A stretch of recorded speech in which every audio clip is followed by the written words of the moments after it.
Hello.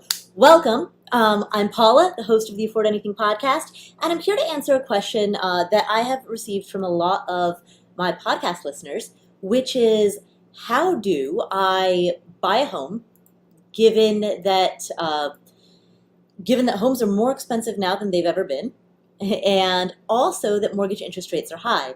There's a popular saying that people don't buy their home, they buy their monthly payment. Actually, and I even type that out. People don't buy a price point, they buy a monthly payment.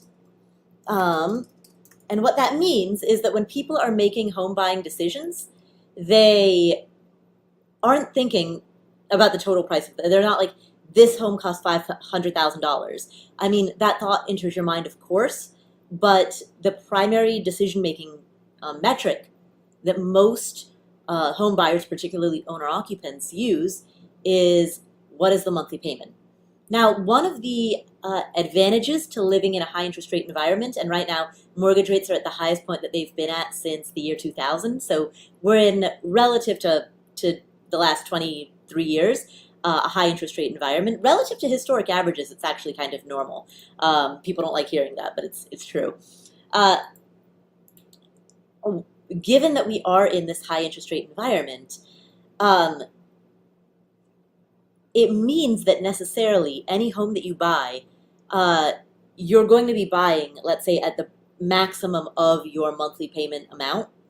And that means that in a couple of years, when you go to refinance the property, your payment is going to drop, which means if you're a rental property owner, your cash flow is going to increase. If it's your primary residence, your bills are going to drop.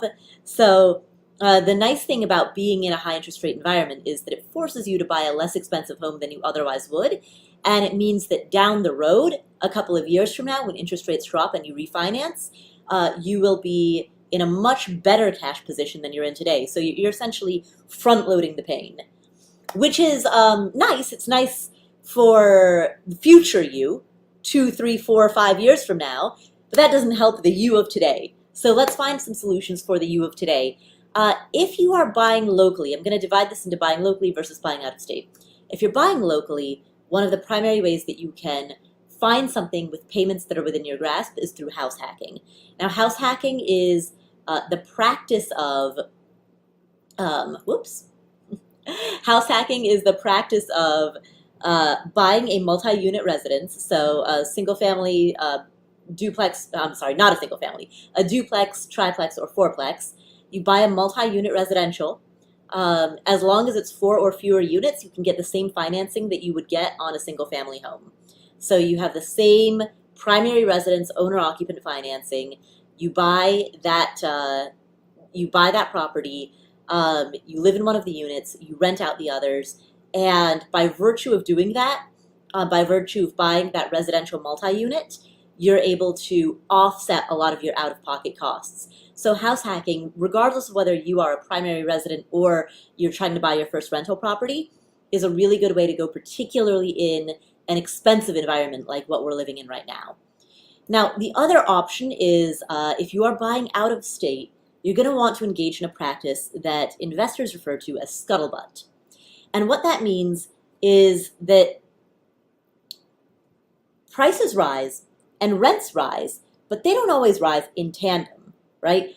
Prices might rise above and beyond, in certain cities, prices rise further and faster than the corresponding rents. Those are the cities in which it's great to be a renter, right? In other cities, rents actually rise faster and sharper than home prices do. Those are the cities in which it's great to be an owner. And then in other cities, the two rise in tandem. Now, there isn't one fixed, it's not like Detroit is always X or Kansas City is always Y. The local dynamics of every market shift constantly. And so what you need is a very, very strong network of rental property investors who are able to tell you what's going on in that local area. So we have a course called Your First Rental Property. And inside of that course, we have this big rental city map that we hired a developer to custom build just for our students. And within this map, you can pinpoint, hey, my hometown is Cincinnati. I used to live in Atlanta. I used to live in Las Vegas. I own rental properties in Indianapolis, and you can pinpoint where you've lived, where you grew up, where you've lived, where you own rentals, every city that you have some familiarity with. And by virtue of doing this, you can get information about different cities from other real estate investors, other locals, from people who really know the nuances of a given city, who know about this neighborhood versus that neighborhood. Because we're talking right now about the scuttlebutt of cities, but there's also scuttlebutt that's neighborhood central, right? It might be that inside of a city, inside of Atlanta, for example, the West End neighborhood is performing very differently than the Bankhead neighborhood. And you need somebody who's boots on the ground local, who's able to give you that feedback, because that's how you know where the good deals are going to be found. So if you are trying to figure out, all right, given how expensive everything is right now, how can I stomach it?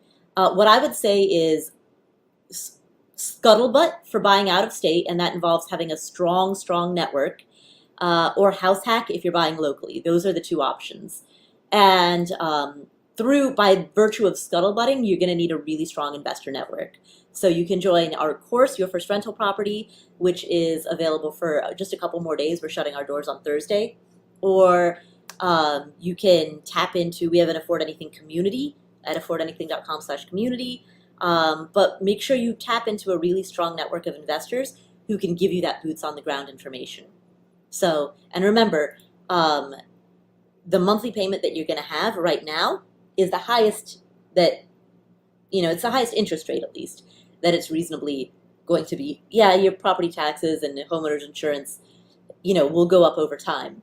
But your principal and interest portion right now are the highest they're ever going to be. You're not going to refi into something more expensive.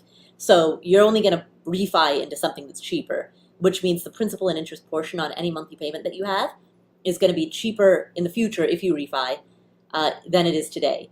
And so marry the property, date the rate. The property that you're buying, that you're selecting, is forever, but the rate that you're getting is only temporary. So I hope that was helpful as a little primer on how to find properties, whether it is locally or whether it is out of state. I hope that was a helpful primer.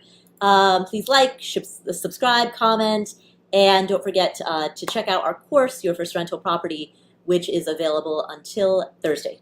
Cool. Thank you so much.